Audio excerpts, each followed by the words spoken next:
fire stays up, I am better than him.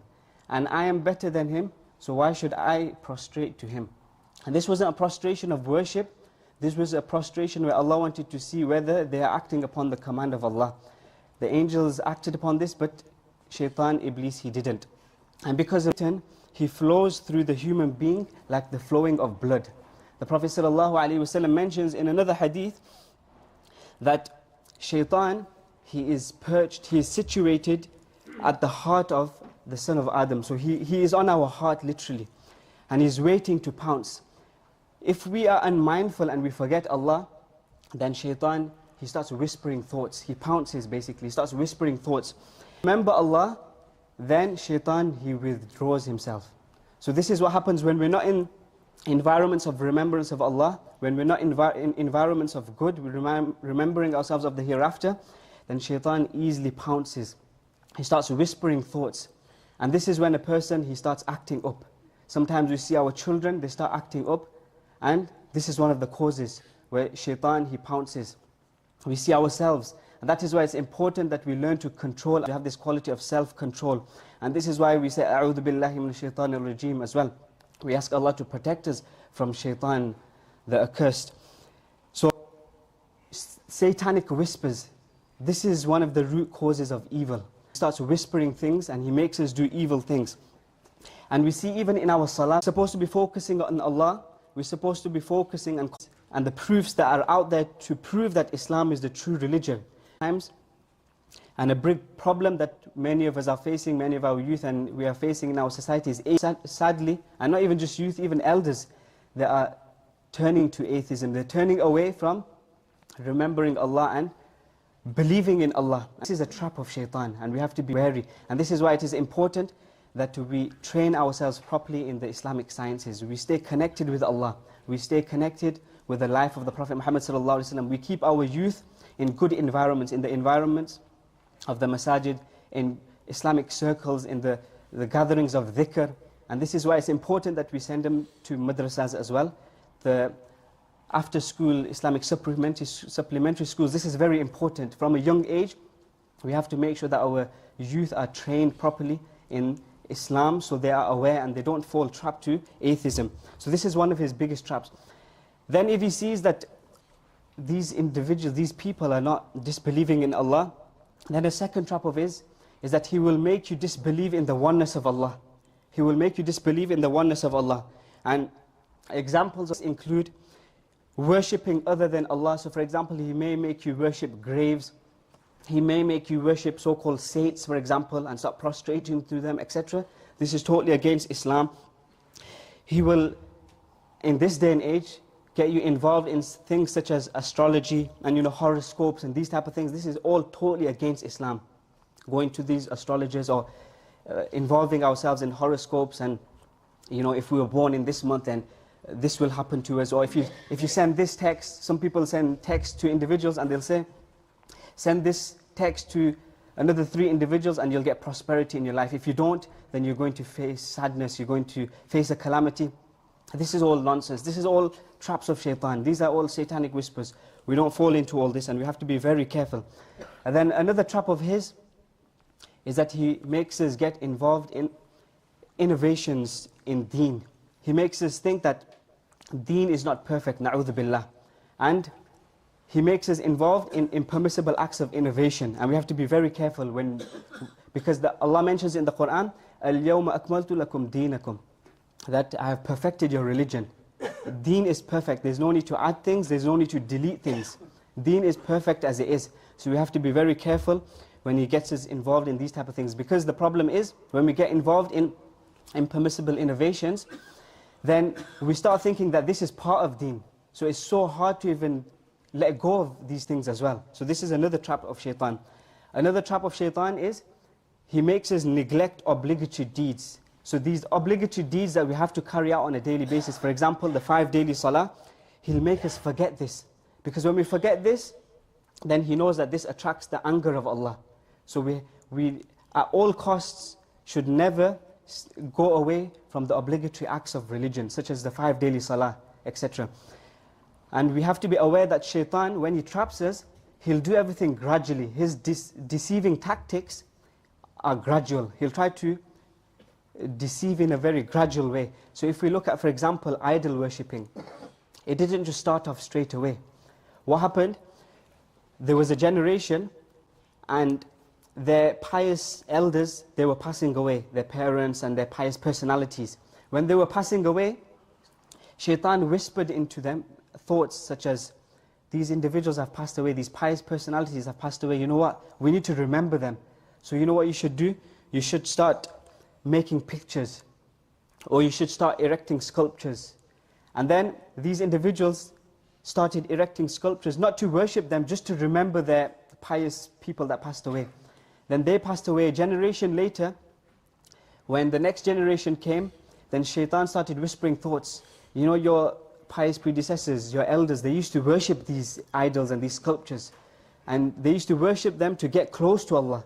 So you should start worshipping them, start bowing down to them, start prostrating, start asking from them. So this is what Shaytaan does. He works very gradually. So we have to be very careful as well, because his tactics are very gradual. And then another tactic of his is, or another trap of his, shall I say, is he beautifies evil deeds. He beautifies evil deeds. So he'll say to you, you know what, you need to do your homework. Let's go home. You need to get onto your laptop. Or you need to do such and such work. So let's go home and do it. Let's get on your phone, or let's get on your laptop and do it. Then he'll say, you know what, you can't concentrate around others, around your parents, around your siblings. Go into your room and be on your own.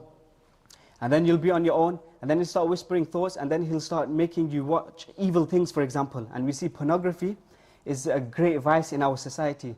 Sadly, this has become a major addiction. Many youth and even elders are addicted to this. And we have to be very careful. We don't stay on our own. If we've got this problem and this evil within us, don't stay isolated.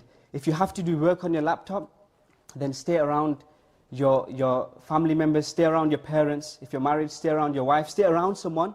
So then Shaytaan will not easily be able to make you get entrapped into these things. So there's many solutions to these things. And one of the biggest thing is being on your own. And this is why our pious predecessors would mention that being on your own is not a good thing, especially if you're going to be entrapped in the traps of Shaytaan. One of his traps is arousing our desires. We know that every human being has desires, and this is natural. But it's about channeling those desires in the right manner. So if a person is young and he can't control his desires, then he needs to act upon the advice of the Prophet ﷺ. The Prophet ﷺ encouraged those that cannot control themselves and that cannot get married to fast. Because when you're fasting, then you are building this quality of self-control within you. And we see that many individuals who cannot control their desires, it's due to eating a lot, overeating as well. And this has become another addiction in this day and age. We see that there is an abundance of takeaways and restaurants, abundance of dessert places, which is fine in itself. But when we are addicted to it, where we can't even control ourselves, and every day these are the things we want, then this is a problem. And we see that food, because of this, what happens? Blood is created within our bodies. And the blood, this is what creates semen. And the more semen a person has within him, this is what arouses the desires. So the root cause is food. And this is why the Prophet ﷺ, he encourages and advises to fast if you cannot control yourself.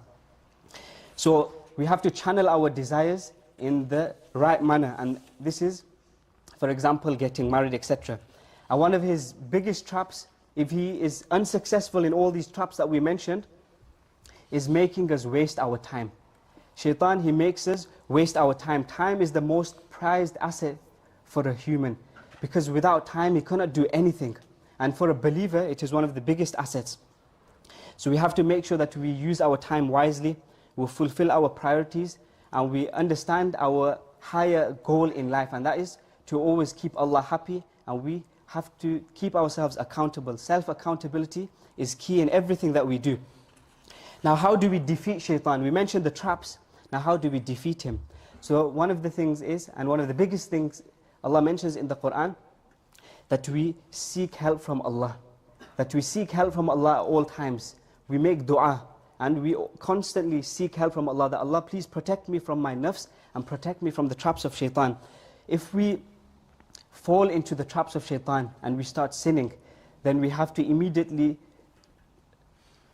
make ourselves aware that we're doing something wrong. So we have to change our environment. We have to change our surroundings. And then we have to seek forgiveness from Allah.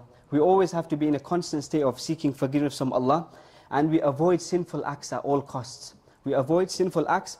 And the biggest thing is we stay in good company. Many evils that we carry out is because of our company. It's because of our environment. It's because of the people that we are staying with. So we have to always stay in good companies, in the company of pious friends, pious scholars, in the environment of the masjid. And we always do as many good deeds as possible, because obviously good deeds, it reminds us of Allah. It reminds us of our true purpose of life. May Allah give us the ability to understand the traps of Shaytaan.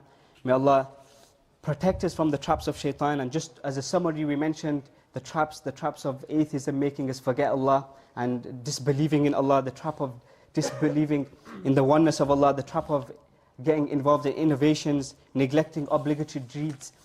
We mentioned about how He makes us beautify our evil deeds.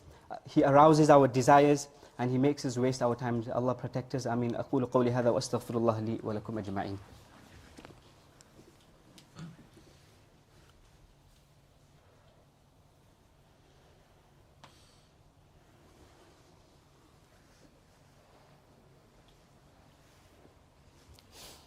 الحمد لله نحمده ونستعينه ونستغفره ونؤمن به ونتوكل عليه ونعوذ بالله من شرور أنفسنا ومن سيئات أعمالنا من يهده الله فلا مضل له ومن يضلل فلا هادي له ونشهد أن لا إله إلا الله وحده لا شريك له ونشهد أن سيدنا وسندنا ومولانا محمدا عبده ورسوله. ما بعد، أعوذ بالله من الشيطان الرجيم.